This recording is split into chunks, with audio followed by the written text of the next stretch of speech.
Overseas now, there are growing signs tonight that Israel's ground offensive into Gaza may be about to enter a new and possibly more intense phase. NBC's chief foreign correspondent Richard Engel is near the Israeli-Gaza border and joins us now with the latest. Richard? Good evening, Lester. We've been hearing a steady barrage of artillery fire into Gaza tonight as Israel made its deepest advance yet into Gaza City and sent in some reserve troops. It's a slow, dangerous advance into Gaza City. As Israeli troops push deeper into the city of 400,000, Israel says it is finding an urban minefield, Gaza rigged for battle. Israel intensified its bombing of houses, roads, and mosques it claims were booby-trapped, with mannequins strapped with bombs, anti-tank mines, and waiting suicide bombers. We see booby-trapped areas. We see snipers that are all over the civilian neighborhoods, and not only the civilian neighborhoods. Hamas is using a lot of mortar fire. Today, the Israeli army showed reporters a video filmed by its soldiers at Gaza City's zoo. Next to a lion's cage, the soldiers follow a cable they say was attached to a bomb.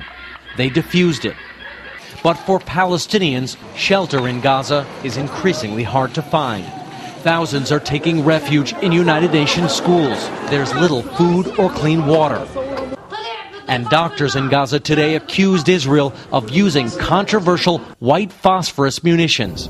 Human rights groups say video from Gaza appears to show white phosphorus shells exploding to create smoke to hide troop movements.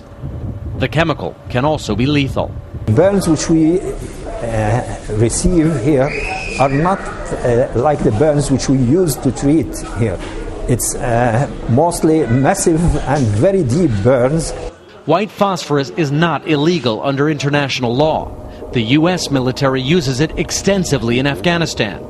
Today, Israel refused to comment on white phosphorus, saying only it abides by the laws of war. The problem is that the Israelis are dropping them over the refugee camps, and this is causing potential for civilian harm that just can't be justified. Israel blames Hamas for civilian deaths in Gaza because its fighters have bunkered in cities and continue to fire 20 rockets and mortars a day into Israel. Israeli intelligence believes Hamas has not been able to restock its supply of rockets, but still has enough in reserve to continue firing them into Israel for another 2 to 3 weeks, Lester.